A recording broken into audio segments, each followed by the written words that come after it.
It's so important to us that these young men are not forgotten. Gold Star families who lost loved ones in combat aim to make sure that we all remember their sacrifice. Now, to do that, a couple of Utah natives are forging ahead with ambitious plans for an American Fallen Warrior Memorial to be built in Kansas. 6 Utah families and their fallen heroes were the inspiration for that memorial. News specialist Jed Bull spoke today with their families about their sacrifices and the bond they now share with each other. Yeah, Deanie, those families known as the Utah Six will be honored here at the Capitol on Monday afternoon. I sat down with them today at Utah Veterans Memorial Park as they shared stories about their sons and also shed tears of sorrow and also pride. Specialist Jordan Bird, he was a combat medic, and he was killed. Sergeant Aaron Keith Kramer. Matthew Gabriel Wagstaff, Chief Warrant Officer 3, Senior Black Hawk pilot for the Army.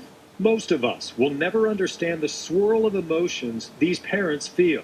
Nigel Kenton Olson, he was a Lance Corporal. Was Carlos Alberto Aragon. He was a Marine. Our son was Sergeant First Class Ronald Tanner Wood in the Utah Army National Guard.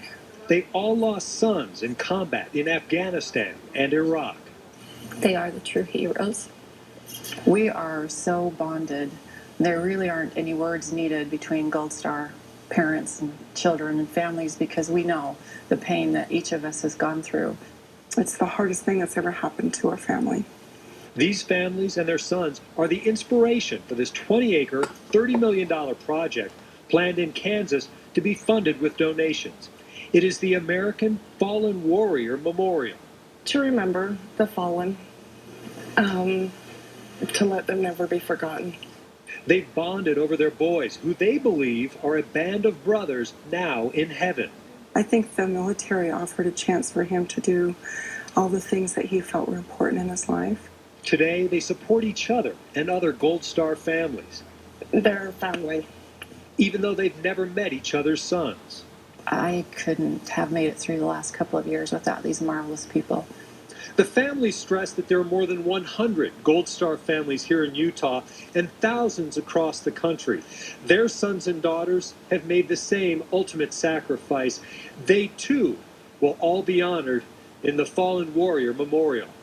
It's more than just honoring our fallen, it's also educating our future generations. And it's going to represent, I think, the true spirit of America.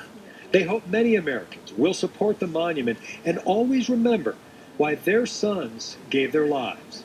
Sometimes it's hard to get their attention, and hopefully this will get their attention so that they will think more about those people who are dedicating their lives to them. He died for those rights and our freedoms, and I don't want his death to be in vain. It was a great opportunity to sit down with those families today. The two founders of the American Fallen Warrior Memorial are on their way to Utah tonight. They'll be hosting that ceremony here at the Capitol on Monday. We put details for that online at KSL.com. Back to you guys in the studio. Star makes us pause as we approach Veterans Day. Jed, thanks.